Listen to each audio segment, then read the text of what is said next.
Hey, what is up everybody? So not long ago we got the news that we would be getting a brand new take on the Mighty Morphin Power Rangers courtesy of Saban bringing it to the big screen along with Lionsgate. Well, today we officially have our first look at just what the Mighty Morphin Power Rangers will look like in their suits. So in this video I'm hoping to give you my honest thoughts on what I think about them, so hopefully you guys stick around and let me know your thoughts as always down below on what you think of these. Now where I want to start is comparing it to Rita Repulsa. I know this is a little bit of a strange way to take it, but just hear me out. So at first glance you can get a lot of similarities looking at these two, specifically around the edging when it comes to the actual suit design and how everything seems to have a riveted look. And instead of having very, curved edges, everything has a certain defined looking sharpness to it. It almost has this exotic look to it.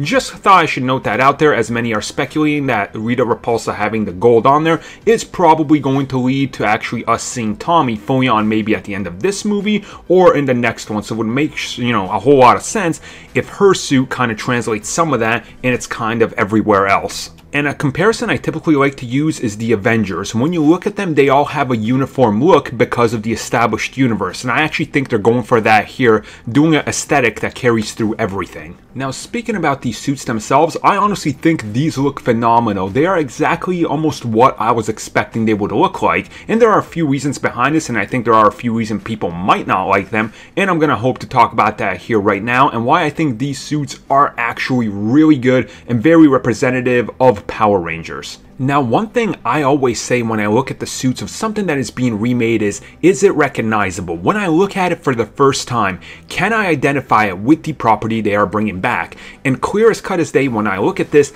is Power Rangers. Yes, it's reminiscent of what came before, but it is modernized. Now, this is actually one issue I had with Rita Repulsa. Scrolling through Facebook, a bunch of my friends thought it was A, Jade from Mortal Kombat, or B, Viper from DC Comics, or even C, Enchantress from Marvel or DC. So it didn't exactly identify, which was the worry a lot of people had for the actual Ranger looks. Now, the other comparison I see a lot when it comes to these suits is, hey, look at them, they just look like Iron Man. And yeah, honestly, I could see it. There's definitely a take on what we would say is the Iron Man suit, but I would actually say this is the evolution of the Mighty Morphin Power Rangers movie suit. And now I'm just going to put them side by side and quickly talk about them. When comparing the Red Ranger suit, for example, you can clearly tell the inspiration right here. The way it rivets around the shoulders, the ways they have defined edging, everything just seems to make sense. It is almost, as I said, an evolution of what we got in the movies, and if the movie was to be made today,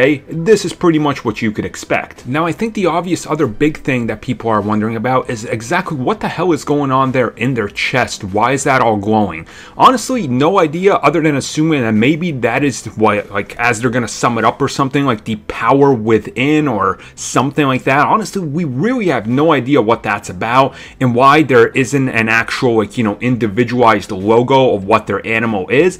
I am going to assume, and this is just me, that the spirit of the actual animal Zords is what is in there. So at certain points, maybe we will get a look inside of that, and it's going to be like a 3D, cloudy, energized look at the, actual Megazord inspiration. So like, the Triceratops and things like that will actually be in there. And another thing I want to focus on, and this one might be a little bit harder to see, but if you pay attention, notice at the top of every single helmet is a scale looking design. This to me indicates that it is in fact going to be the actual dinosaur, like, skin kind of grafted onto these, so it's going to have a more scaly looking armor, which in that sense would translate well to these suits for why they have these, more scale looking, more fantasized looking armors instead of spandex. So all in all, I've done a little bit of talking about this, and I guess it's time to give my final verdict, and I love it.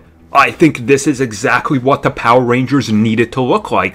When you look at modern day cinema, you see that movie suits have evolved. We can't we can't do spandex anymore. Like, imagine how crazy Yellow Jacket would have looked in Ant-Man if he had that spandex. It just never would have worked. Same with Ant-Man, like, you have to add an evolution to what has been established, and I think this is a perfect rendition of what a modern day Power Ranger would look like. Now, the only worry I have is, since these suits are so complicated looking, is that majority of the time they will of course be CG. So unless the CG is on par, they could look very fake, like they're jumping around, in a jumbled giant green screen mess, almost like the Star Wars prequels. I'm hoping that doesn't happen, but for now, they've won me over. I love these suits. I can't wait to see them in motion, and yeah, that's everything I gotta say. So you guys let me know your thoughts on them down below.